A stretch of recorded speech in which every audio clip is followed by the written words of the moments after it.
This podcast is brought to you by Carvana. Carvana makes car selling fast and easy from start to finish. Enter your license plate or VIN and get a real offer in seconds, down to the penny. If you accept, Carvana will come pick up your car from your driveway. Or you can drop it off at one of our car vending machines. Either way, you get paid instantly. It's fast, transparent, and 100% online. Car selling that saves your time. That's Carvana. Carvana. Pickup fees may apply.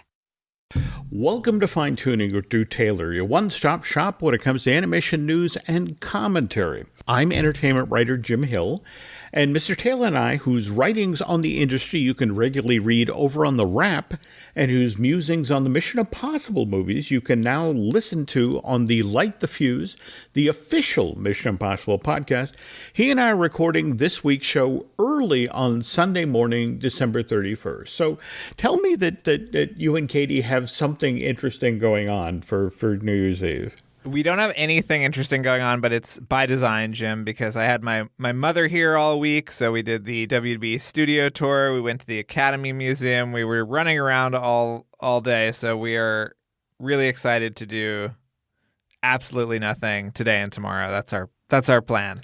All right. That sounds like a goal. I'm actually heading out sometime in the next couple of hours for a family New Year's Eve afternoon party. I think because there are two small boys, and I think one is 6 and one is not even a year old at this point.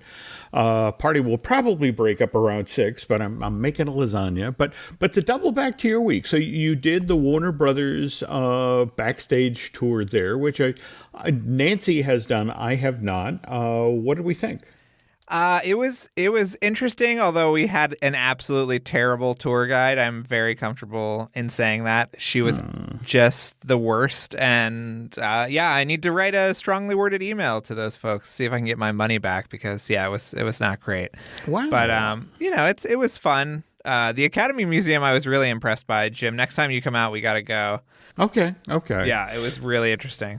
No, I remember when they were launching it, they had the footage of the animation section, and just the maquettes that were on display were like, okay, I got to get there. It was probably the most popular section of the entire museum was the animation section, which I think says a lot. Even though animation is completely ghettoized in the industry, it is a big draw, and it was really, really fascinating. So yeah.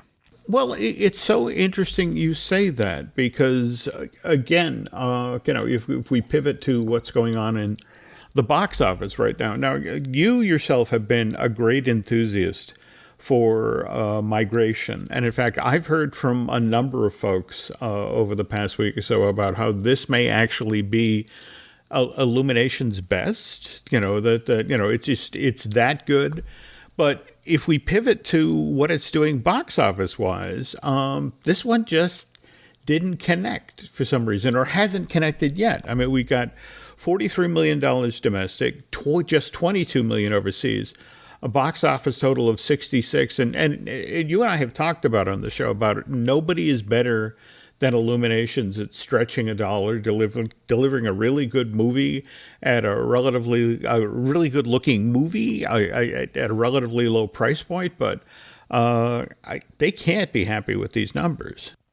Yeah, I mean, I have heard that there is some thought within Universal that it'll play over the holiday, and there's just so little out there right now that just by process of elimination that migration will make more money. But it's really disappointing because the movie is really, really great. I recommend everybody going out and seeing it on the biggest screen possible, because it is really beautiful. But okay. Yeah, I don't know. We'll see if it gets the Oscar nomination. That could help bump it up as well. But yeah. Well, I mean, I think we've had this conversation repeatedly over the past couple of months. This will eventually show up on Peacock, and people will find it then.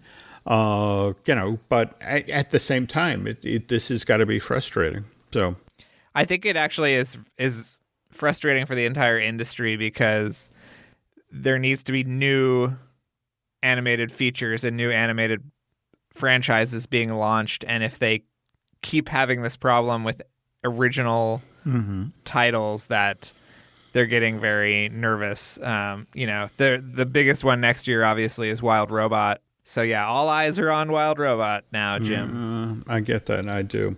Though that said, we'll be talking in a few moments about, what's going on with Wishes, which has also been equally challenged going out the door there.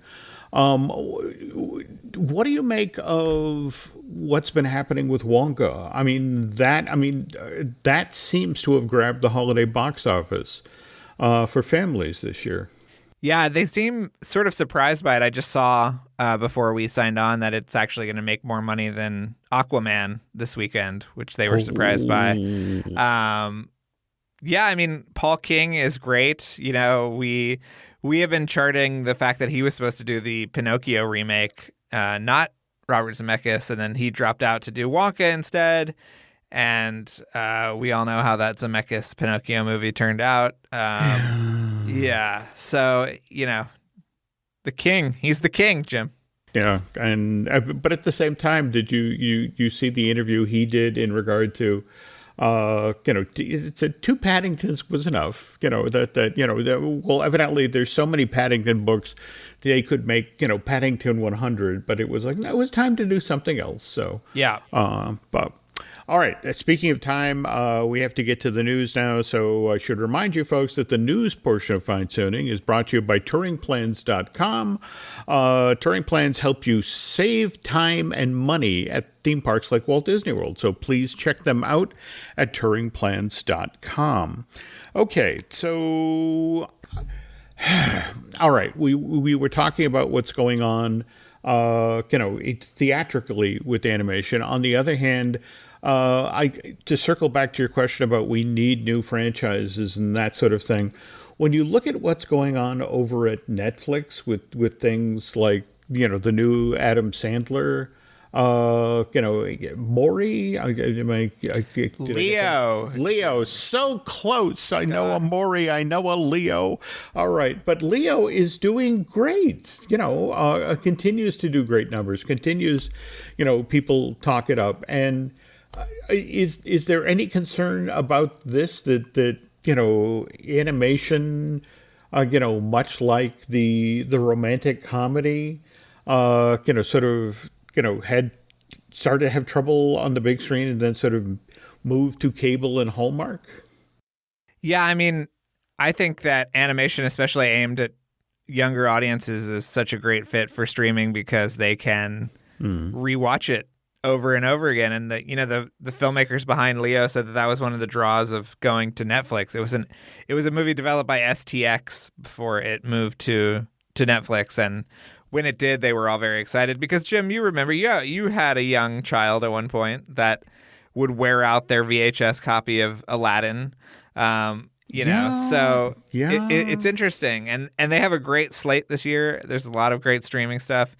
I think it'll be interesting to see those Pixar movies come into theaters and see what they do, starting on Disney Plus and then going to theaters later this month and into the spring. Yeah, I have to admit, I'm fascinated by that, and like I said, at the very least, want to get out there and see Soul on the big screen. That again had amazing visuals on the flat screen here at home, but I wanted to see them big. I guess the other thing that's kind of intriguing, you talk about how streaming, when it comes to animation, is doing particularly well with the younger demographic, but when you look at some place like Fox and how they seem to actually be doubling down on their adult animation, the animation domination block. In fact, weren't they trying earlier this year to get a second night going? I don't know. What night was it supposed to be? Well, that was the weird part, that I initially heard that it was going to be Monday. In fact, Grimsburg, when it was first walked out, and Crapopolis, the notion was that, they had this slate of already established shows on Sunday, Simpsons, Family Guy, Bob's Burgers, and what is it, the Far North? Blanking the name there. But the notion was that we can get a second night of these things going. Now, mind you, obviously, that there was another agenda there. I mean, we were still in the middle of the writers' strike and the actors' strike, and the notion was that, all right, at least with animation, the pipeline is far enough out that we can deliver product. And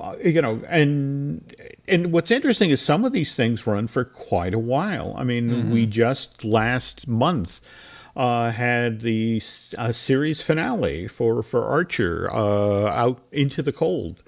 And did you get to see that? No, I was writing about it because I had no idea that they were doing that. Like, they said that the finale was, in October or whenever the actual season ended. So I thought it was interesting that they did this kind of.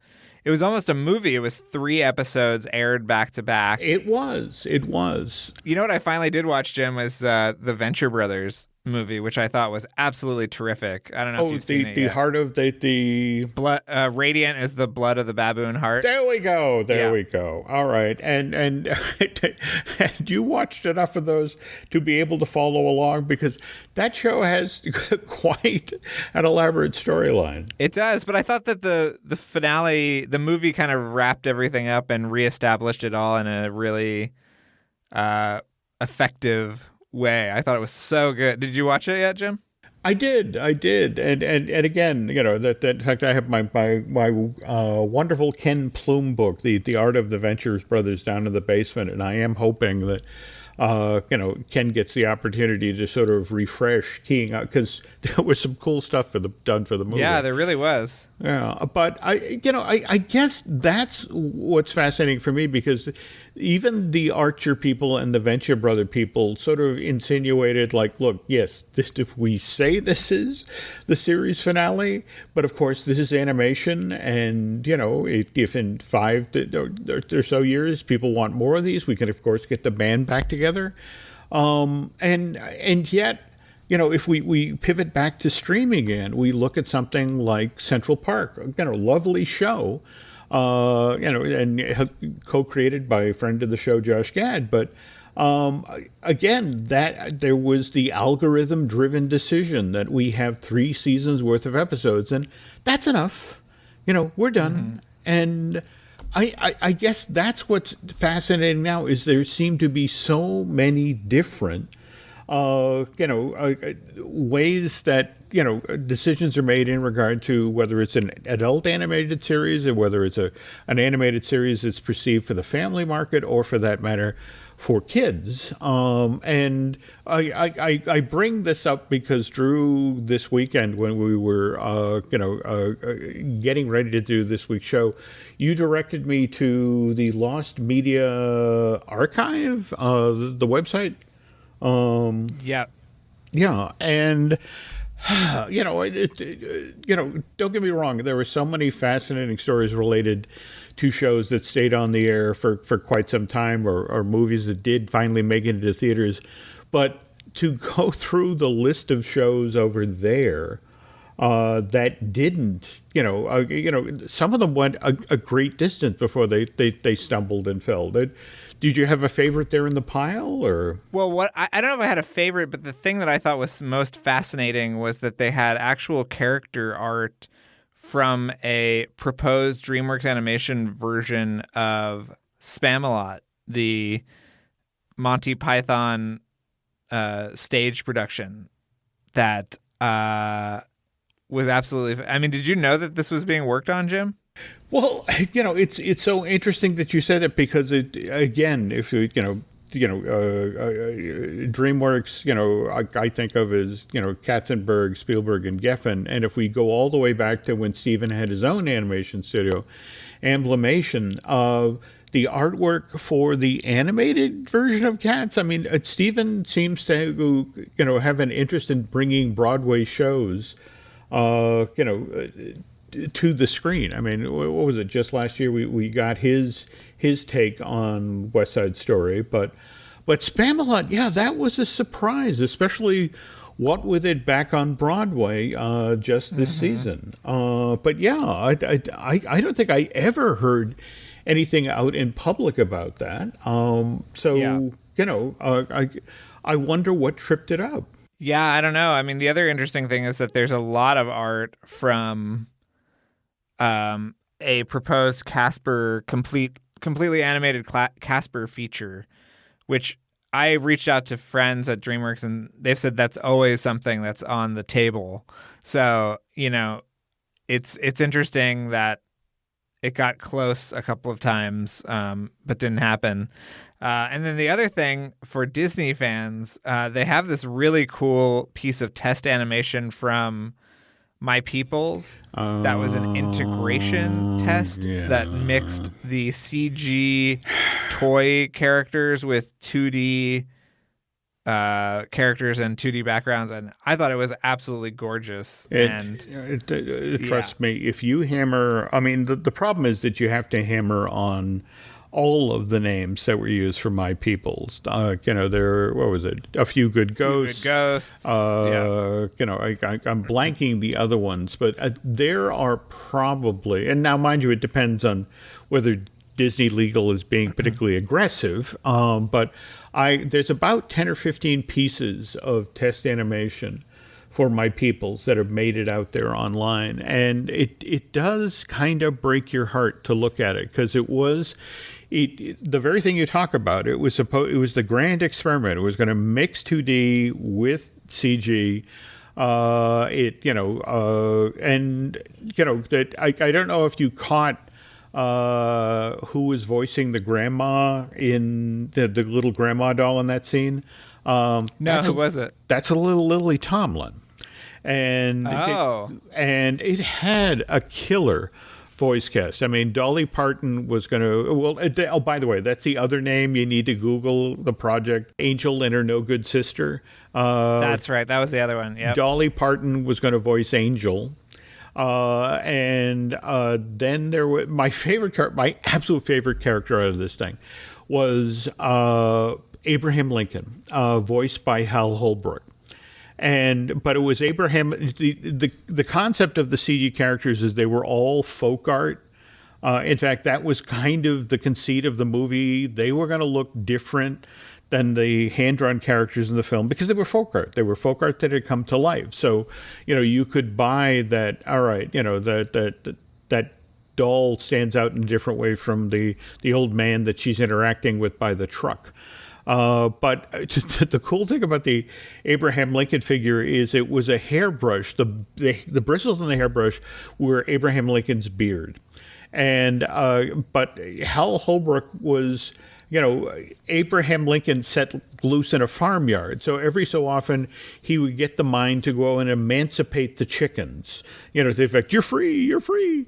And I mean, it was really funny and well written but at the same time, it came at a time when Disney was doing stuff at the box office that was just not connecting. And there's the famous meeting in October of 2003, where they basically went down and said, hey, we're shutting the studio, and here we are. In fact, that's I guess the thing that sort of concerns me about what's going on right now. That weren't you saying that Disney has upwards of like 10 projects in the works right now, or in development? Yeah, I mean, none of them have been officially announced yet, but. Yeah, we'll see. Okay.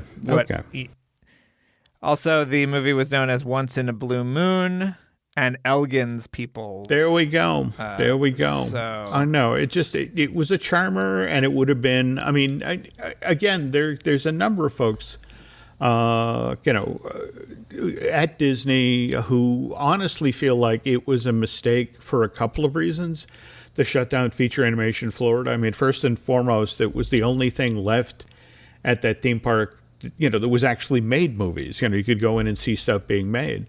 But if you look at Mulan, you look at Lilo and Stitch, that they were making interesting movies there. And in fact, that there's a number of folks who believe that if they had been left alone, they would have produced a much better version of Brother Bear. But then once Lilo and Stitch and Mulan made money, people in California, it's like, ooh, I need to get my hand in there. And, that's when things started to go off the track. But it would have been lovely if they had been left alone, because they were producing movies for a third less than, it cost to make movies out in California. And their stuff was connecting. So, anyway, speaking. And this is let me just tell everybody that the account is Lost Media Busters on X, formerly known as Twitter. And they've got a bunch of great stuff up there, including stuff from an abandoned Blues Brothers show that was supposed to be on the UPN, concept art from Robert Zemeckis's Yellow Submarine remake for Disney. Just a bunch of great stuff. No, they posted an animatic from Larrikins, so check it out. And speaking of Disney, and we were just talking about what's going on with Wish, thought we'd take the opportunity on today's show to take a look at villains, especially singing villains in the Disney films. But before we do that, we have this. This is a real good story about Bronx and his dad, Ryan, real United Airlines customers. We were returning home, and one of the flight attendants asked Bronx if he wanted to see the flight deck and meet Captain Andrew. I got to sit in the driver's seat. I grew up in an aviation family, and seeing Bronx kind of reminded me of myself when I was that age. That's Andrew, a real United pilot. These small interactions can shape a kid's future. It felt like I was the captain. Allowing my son to see the flight deck will stick with us forever. That's how good leads the way.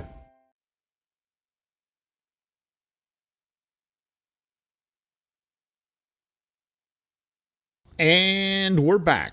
Okay, so we were just talking about Disney's Wish, which, again, this was the big Disney 100 project, and sort of, very, through the might and power of the Disney company behind it, still hasn't quite done what Disney had hoped. I want to say, I was looking at the box office numbers this morning, and I want to say it's at 69 domestic, 89 overseas, worldwide 148. But again, as Drwe, so that's probably 100 less than its production budget. And common wisdom is to break even, you've got to do 3 times your production budget. And I it was kind of depressing I was with Nancy and Coles just the other day, and to walk by the already at 50% off merch for Wish, it's just sort of like, okay, this didn't connect, get it out the door.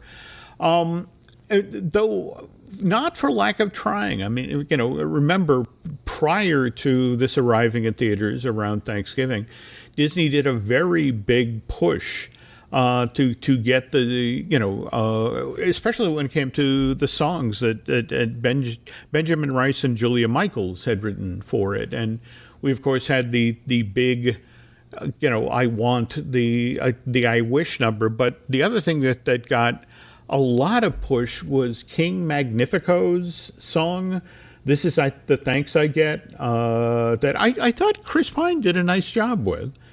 Oh yeah, he's the best. Okay, but it got me thinking about Disney villains, and especially singing Disney villains, and how this. I mean, look, Disney's been making animated features with incredibly memorable villains since 37. With Snow White and the Seven Dwarfs, and Snow White got to sing, and the dwarves got to sing, and even the prince got to sing, But the evil queen and the crone did not.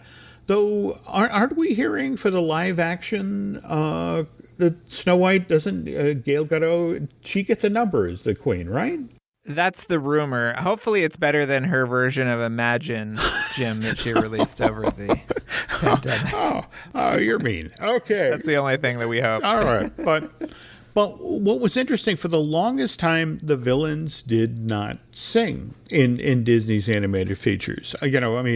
Lady Tremaine doesn't sing. That Cinderella sings, and the helpful mice sing, and even the fairy godmother. And in fact, what's so interesting, that fairy godmother is voiced by Verna Felton. And the very next year, I mean, Cinderella came out in 1950. In 1951, Disney put out its long in development animated version of Alice in Wonderland. And finally, we got our first Disney villain who sang.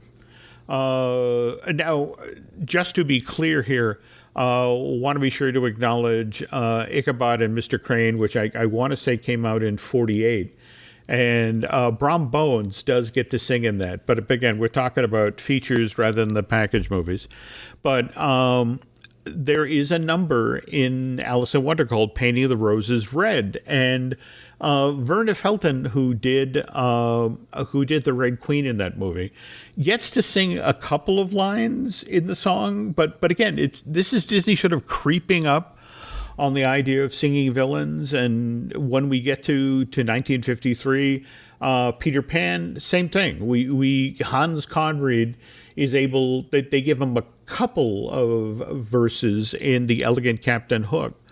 But it's only in 1955 with Lady and the Tramp, with Cy and Am, the two Siamese cats who make Lady's life so difficult in that film. They get a whole song. They get "We Are Siamese." Nothing problematic about that song. Well, Jim. no, I was about to say, when they did the live act, wasn't it Lady and the Tramp one of the very first things, the live action version? Wasn't that one of the very first things to be shown on Disney Plus? And Science. Yeah, it was there on November 12th, 2019. Yeah. And for that version, there is no Cyan Am. There is, don't get me wrong, the song was written by Peggy Lee, actually performed by her in the original film, but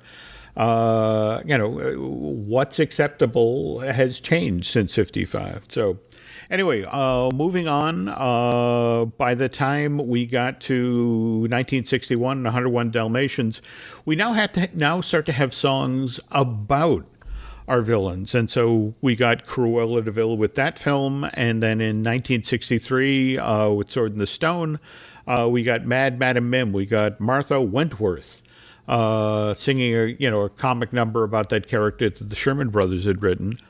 But then, we got this sort of stretch of movies where it's like, it doesn't make sense for the villain to sing. The villain is the villain.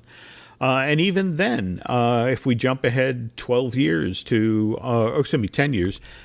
Robin Hood, we have the Phony King of England number by Phil Harris. And, and that's...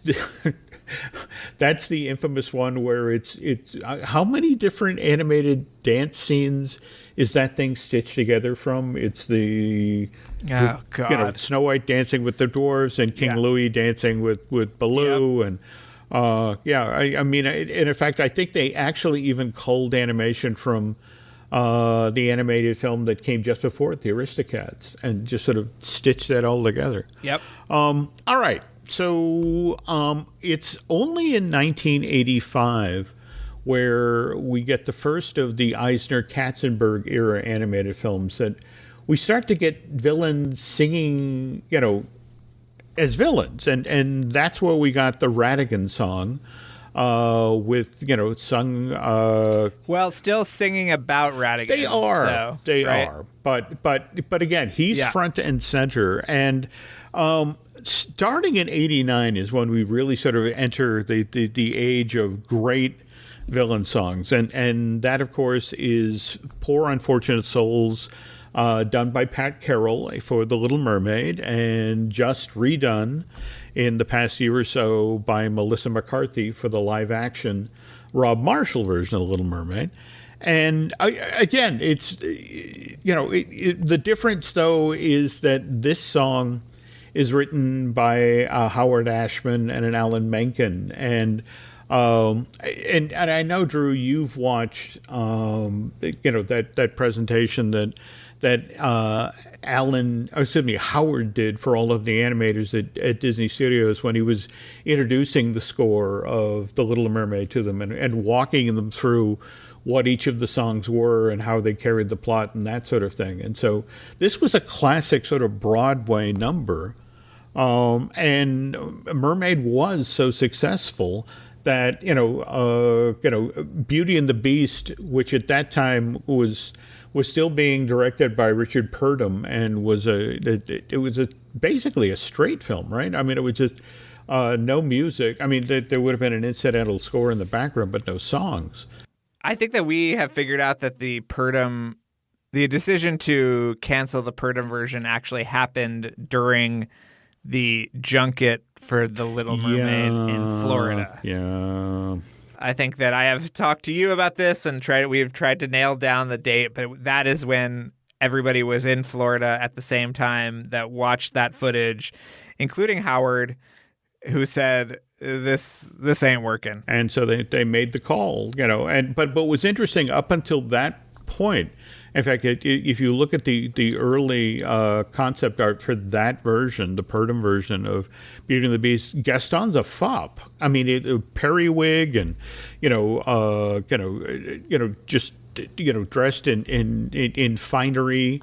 And when they, when it's now time to do the musical version, he's, kind of the village thug, the hunter, that sort of thing. And you get a wonderful comic Broadway number with Gaston and with Richard White doing an amazing job with that. And what's interesting is on the heels of how successful the villain songs were in The Little Mermaid and Beast, there was a lot of pressure on Aladdin to give the villain a song. And in fact, they had deliberately hired Jonathan Freeman, who had just been, I want to say, nominated for a Tony in his work in the revival of She Loves Me. And it's like, this guy's got a great verse and a great voice, and he's wonderful with lyrics, and we got to give him a comic song. And that they actually wrote two for the show, or for the film. They wrote Why Me? And then I don't know if you know any of the stories about Humiliate the Boy, but it was the very last song that Howard Ashman wrote the lyrics for before we lost him. And there's always been a lot of folks who sort of look at the lyrics of that and how it's Jafar sort of stripping away all of Aladdin's finery in front of Jasmine, and can't help to make the connection. This is a guy who's losing his vision and his ability to walk and that sort of thing as AIDS ravages his body, and it's hard not to make the connection there. But in the end, the best they could do is they had a reprise of Prince Ali that they gave to Jonathan. But yeah, that there was all of this pressure to do villain songs, and so of course, we did get the very next year, Night Before Christmas, and we got the wonderful, Oogie Boogie Man with Ken Page. And then then we had to enter an interesting time for Disney villain songs. 94, we get Be Prepared for The Lion King, which everyone thought Jeremy Irons sang, but it was actually Jim Cummings. And in fact, I think Jeremy Irons actually thought he sang it as well. I guess they put him in a recording studio and let him do it. And then, that's nice. Okay, go get Jim Cummings. Well, yeah, we've heard conflicting reports about that. Apparently, Jeremy Irons blew out his voice during recording. But I think that the ratio of how much Jeremy Irons sang versus how much Jim sang is somewhat in contention. But I think that you and I can hear a lot more Jim in that than Jeremy. Definitely. Yeah. And more to the point, Be Prepared was, sort of like what happened with Aladdin, where they cut off your ear if they don't like your face. It was like, oh, we need to change that.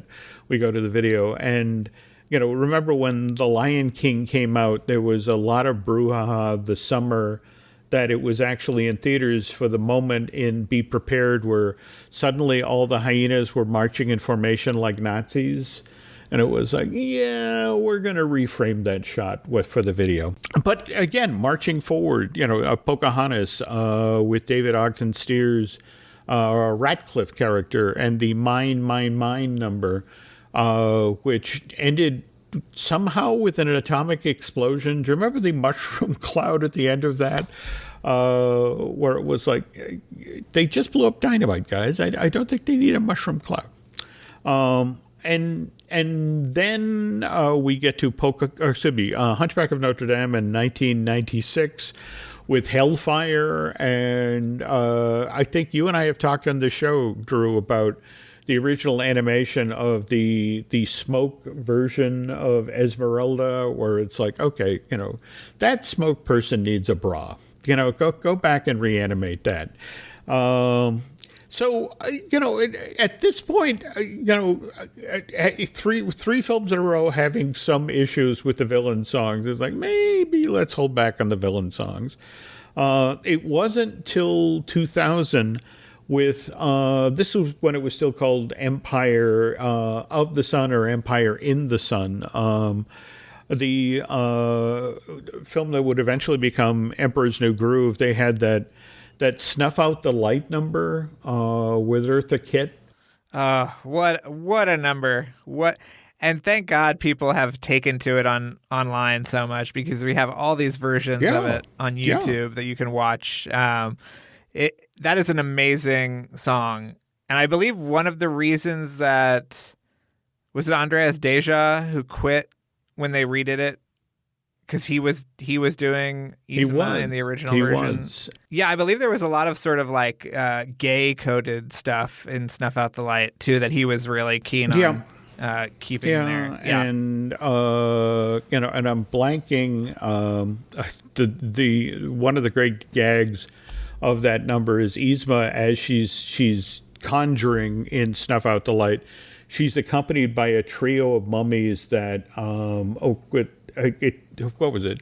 One was called Mick after Mick Jagger. One was Lemmy, and what was the other? The desiccated rock star that they paid tribute to. I'm blanking that. Let me look. It was Bowie. But there Bowie we go. Is the third one. The upside is when Andreas walked away from that, didn't he go off to do Lilo and Stitch? So yeah, yes. So it worked out. Anyway, jumping to 2004 now, we get Home on the Range, and I love this number, the Alameda Slim number in Home on the Range, the Yodel-Edel-Idel-Idel-Loo. It's beautifully animated. It's got a really funny villain. It's well staged. The rest of the movie it could be better. But and at the same time, it's kind of interesting that Randy Quaid is now doing a lot of the cons around the country. And as I understand it, he has one pile of photos that he'll sign from Independence Day and another pile of photos that he'll sign from Home on the Range. So anyway, jumping ahead 5 years now, we get Princess and the Frog, which of course has the wonderful friend on the other side for Dr. Facilier. Great vocals by Keith David. And it still kind of breaks my heart that the version of Tiana's Bayou Adventure that we're now going to get, they're not going to use the Are You Ready from Friends on the Other Side for the load hill going up to the old Splash Mountain dump down into the laughing place, into the Briar Patch. And this, I still remember the Imagineer who was walking me through that version of the ride and how excited they were about how they were going to have the shadow creatures on either side. It says it's going to be so much more scary than just those two animatronic vultures, and now we're not going to get that. So That really sucks. It does, but at the same time, this is, we live in an age where it's like, do we want this entertaining or do we want this authentic? And I guess that's my concern right now, is that so much of I don't know, for example, if you saw that 2020 Disney 100 special late last month, but they were talking about the tease at the very end of the show was they showed the interior of Tiana's Bayou Adventure, which, when you're looking at it, it's like, I've seen something like that before, and that's the opening scenes in the Disneyland version of Pirates of the Caribbean, where you're out in the bayou. And it's like the decision of we're going to do something that's that more impressive than that. And it's like, okay, that's great, guys, but I still want to ride a fun flume ride. I don't think anybody goes to a theme park because it's like, I really want to see something that's authentic. I'm here to be entertained.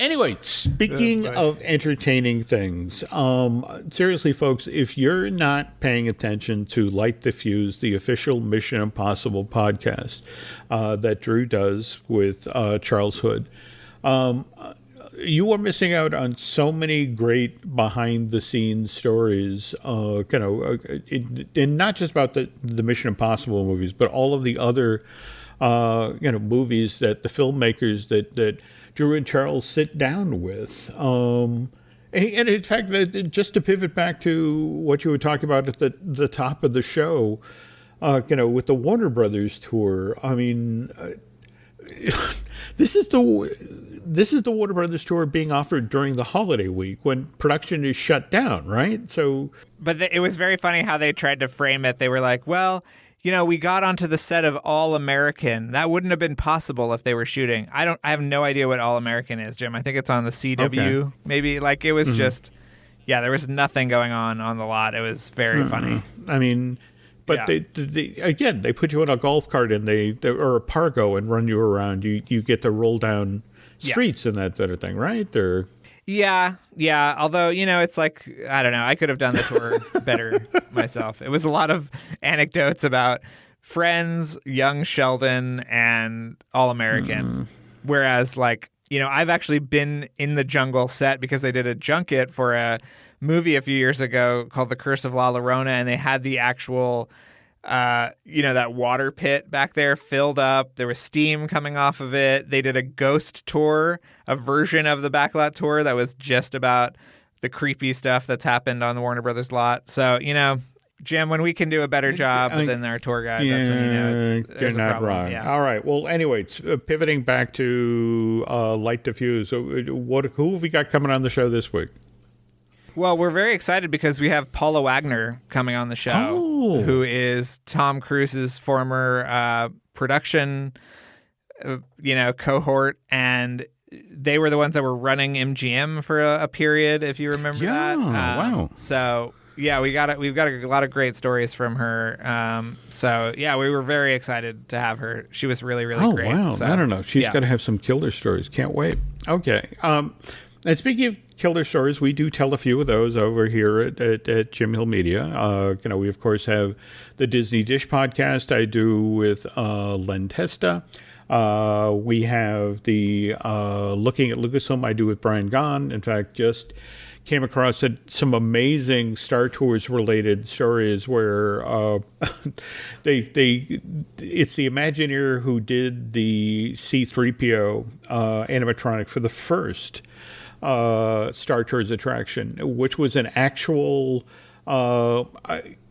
literally a costume that I'm blanking his name now. The gentleman who does R2-D2, Anthony Daniels, had worn during the production of the film, and he talked about how the box showed up at Imagineering, and they went to pull the C-3PO costume out, and all of the sand came pouring out of the outfit, and they realized, man, they just packed up the costume from the set when they were shooting the Jabba sail barge scenes in Return of the Jedi. I mean, this is literally something that we use in the films. But looking to do, be talking that up. And Oh, and also Disney Unpacked. We now, our 4th episode of our new video series, the one that Len and I are doing with Jim Schul, debuts today, January 1st. And this one is about Mickey's Birthday Land at the studios, the Magic Kingdom in Florida. And, again, that thing got slapped together in 90 days. There's so many great, stories about that. But anyway, let's see. Now, we always talk about social media at this point in the show, and where are we, Drew? I'm still on X/Twitter. I'm still on Instagram. I have Blue Sky and Threads, but don't really use them very much. But the handle for all of my social media stuff is Drwe Tailored, like a tailored shirt. And yeah, come see me. Come say hi. And myself, I'm on Twitter and Instagram as Jim Hill Media, and over on Facebook is Jim Hill Media News. Okay, 2 things as we head out the door here, folks. If you could do Drew and I a favor, if you could head over to Apple Podcasts and rate and review, well, not just the show you're listening to right now, Fine Tuning, but also Light the Fuse, that would be great. Also, we are continuing to raise money to Aaron Adams' memory over at GoFundMe. That's at tinyurl.com /Aaron Z. Adams. Want to thank everybody who's contributed so far. We have exceeded our goal wildly. And again, all monies raised go to Aaron's widow, Sabrina Geiger. And I guess that's going to do it for this week. So on behalf of Mr. Taylor, thank you for listening. And we will be back soon.